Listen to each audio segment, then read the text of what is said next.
Hey there, it's Gabrielle with Speech Kids and Raising Orchid Kids, where we teach little kids to talk and help parents understand their little kids. And I'm back with Beth Felsen from Spectrum Transition Coaching. Yay! Welcome back. Thank you. Good to be back. We were talking during our first interview, and if you haven't watched that already, viewer, you should go check it out, that we needed to do a whole video on self-advocacy because we didn't even touch on it last time. Right. And so I want you to tell us what that even is. So there's sort of different layers to self-advocacy. At the most basic layer, it's literally advocating for yourself. But there are really different pieces to that. So in order to be able to do that, be able to speak up for yourself, you need to understand yourself. That's layer number one. Layer number two is you have to know what you need. And layer number three is you have to be able to ask for that. So those are all very different things, but when you put them all together, you can be an effective self-advocate if you're able to do those three components. Can I add one? Actually, as you were talking, I was like, also self-acceptance. Yes. But to me, that's part of being comfortable asking. Yeah, that if you can't accept this about yourself, then it's really hard to talk about it and to ask other people, to the extent that you need to help you out. Yeah. So, okay. So you're dealing mostly with young adults. Yes. Of teen to early 20s period. So what does that look like? We're going to jump to the end of the spectrum, and then we'll walk it back like we did before. So what is self-advocacy ideally for a child who has a developmental condition that's going to persist throughout their lifetime, something like autism or ADHD or anxiety? Those are the big ones, right? Probably. Yeah. What else would come up there? You mean in terms of like, what does it look like at the end? Yeah. I think it's getting what you need to be successful. It's having the scaffolding. I love the word scaffolding because it's kind of loose, but supportive. It's and you can see through it. Yeah, exactly. It's having this, it's being able to obtain the scaffolding that you need so that you can reach your full potential. So that's the end product of good self-advocacy. Okay. So how do we get it? Or how do they get it? How do the kids that we're talking about get it? And do we give it to them? We help them build it. Okay. We help them build those skills. The most basic step, to be honest with you, is for parents to feel comfortable talking to their children about their diagnoses. Yeah, that's small thing. Yeah. And, I come across young adults all the time. My first contact is with the parents. And I come across families where the parent will say to me, my child does not know that they have an autism diagnosis. Wow. And these are teenagers. Yeah. Yeah. And so how can you expect somebody to get to those other pieces of self-advocacy if they don't even really understand or aren't really aware of the diagnosis? Okay. So before the parents who watch this run over to their child and say, you have an autism diagnosis, which we don't recommend that you do, and I realize I'm skipping around here, but when are kids ready to hear that? Well, I think it depends on the kid. It depends on the kid, absolutely. But also, I was just having a conversation with somebody about a totally different topic, similar to how do you teach children about a complex thing? And you start simple, start with the simplest thing, autism, introducing the concept of autism. I'm focusing on autism, obviously, because that's my wheelhouse, but it can be anything, ADHD, just saying it, and not in a positively or in a charged way, not in a charged way. Neutral. Yes, thank you. Well, in the same way that we want to teach kids, and we do, about their body parts, and we want to be labeling those accurately. Right. Yes. We also want to be labeling. Labeling is a tricky word, isn't it? But we want to be naming. Let's call it naming, because it doesn't have that connotation of like sticking somebody in a corner. We Right. want to be naming what's happening. Right. This is something I do with kids who are younger than 2 years old. We name the thing. Your brain won't let your mouth make this sound. Right. We get real granular. And it strikes me, when we're talking about the word autism, for example, and again, we're harping on autism because it's a great example and lots of people are dealing with it. But for anything, when we can break it down to, this is how the thing that's happening is affecting your brain. Right. This is how it affects your behavior. This is how ADHD works in your brain and in your body. Absolutely. And I think what's really crucial is to talk about it the way we talk about anything else. So not everybody's exactly the same. Some people are right-handed, some people are left-handed, some people have this part of their brain that works really well, and some people have a different part of their brain that works really well. So I think that's sort of the first layer of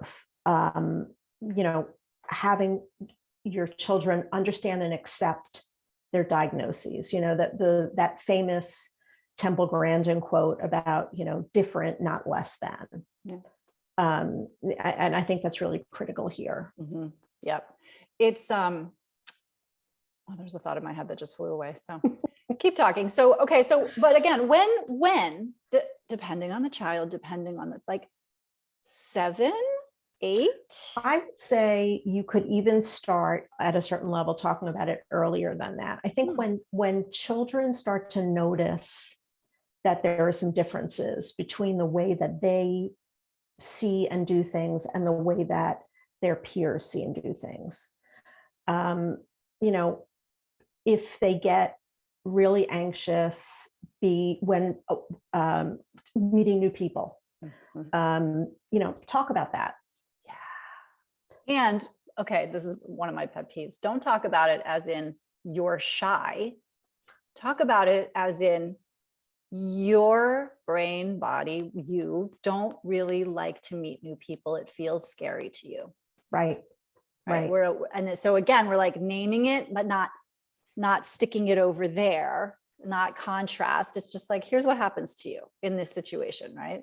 Absolutely. And I think that, since we're talking about young children, I think that turning to the experts for some guidance on language to use, what's developmentally appropriate for your child, and then just sort of building on that as they get older. What you don't want to happen, if you don't want to, which happened to us because my daughter was diagnosed with Asperger's at the time when she was 4, and we sort of didn't really know how to handle that, what to say to her. And so one day she came home from school with her IEP, her report card and her IEP goal summary sheets. And she took them out of the envelope and she was reading them and she was like, what is this? So that's what you want to try and avoid that. Sometimes there are going to be situations where, things are going to come out that you're not quite ready to talk to your child about. And that happens to everybody, but you want to try and get ahead of that. It's funny. I for whatever reason, my mind is going to sex and body parts and all of that kind of thing. But it is very similar in as much as it's not one talk.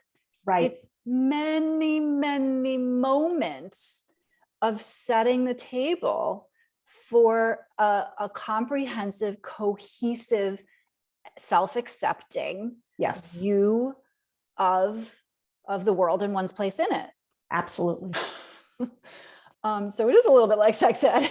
It is. Yeah. Yeah. And, with sex, when we talk to kids about sex, it's always like the simplest explanation that will satisfy their exact question or, the exact situation, Yes. and don't overload them with stuff that they're not ready for. And it's really the same, I think, with this level of building to self-advocacy. Yeah. Now, what do you say to parents who are afraid that by giving their child this information, they're going to cause harm, either psychological harm, sort of emotional, that they're going to hurt their child? Right. And my response is always the same, although it comes out in different words sometimes. But my response is always, they will be relieved, right? So kids know, people know when they sense when there are differences, right? And instead of them feeling like, what's wrong with me that I can't do X, or that so-and-so is so much better at this than I am, to provide an explanation, it's not an excuse, it's an explanation, can be such a relief.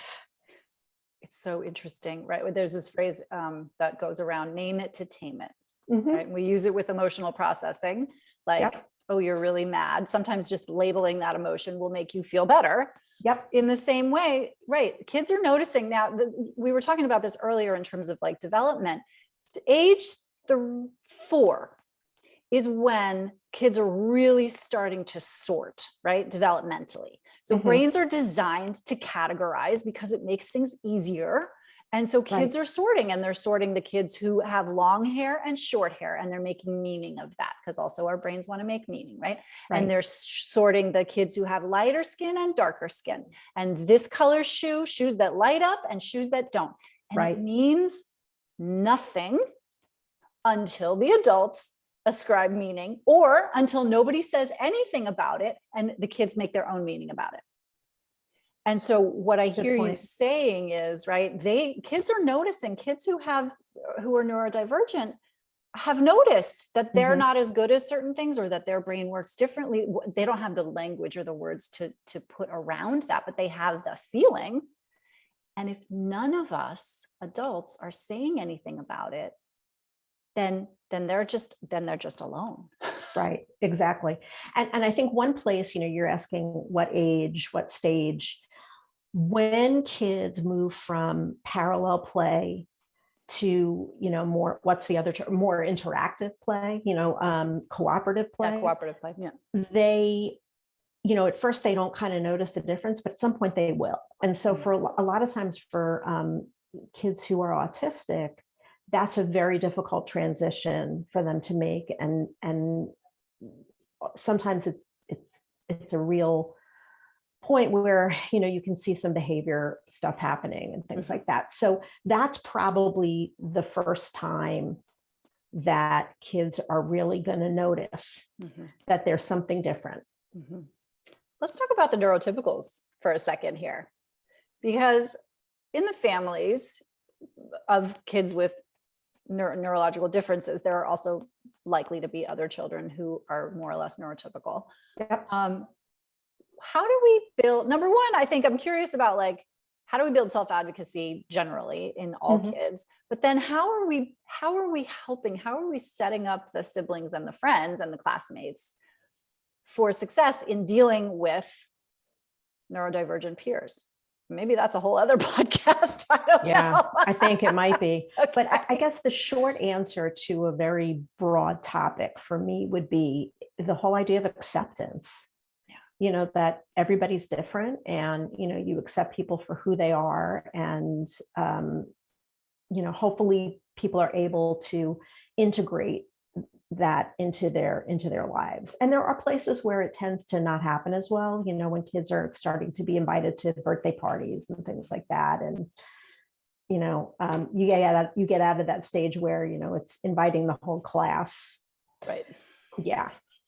Yeah. Because social development is happening. It's, oh my gosh, okay. We're going to do another one. I'm going to have you back.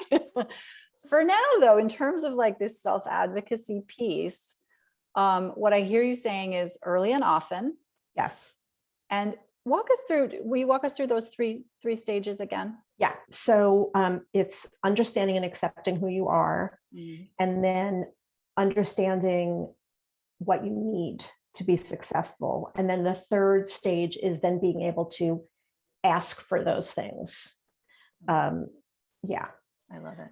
And then we as adults are doing more of that work early, and hopefully less and less of that work later.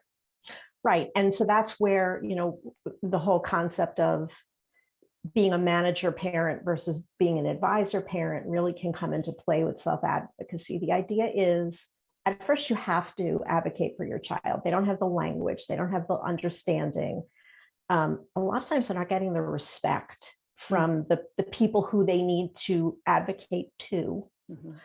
So you do it as a parent, but the idea is then to teach them the skills to be able to do that, so that you can transition from doing it for them to having them do it for themselves. It's like teaching them how to do the laundry. Absolutely. Yep. Beth, saying thank you so much for coming back and doing this. I think this You're is so welcome. Really I love helpful. having these conversations with you. Me too. Remind folks if they need to find you, where they can do that. Absolutely. So I'm Beth Felsen, and my business is Spectrum Transition Coaching. And you can find me at spectrumtransitioncoaching.com. Fantastic. All right. All the details there. And we'll talk next time about all the other things. Thank you. Bye-bye.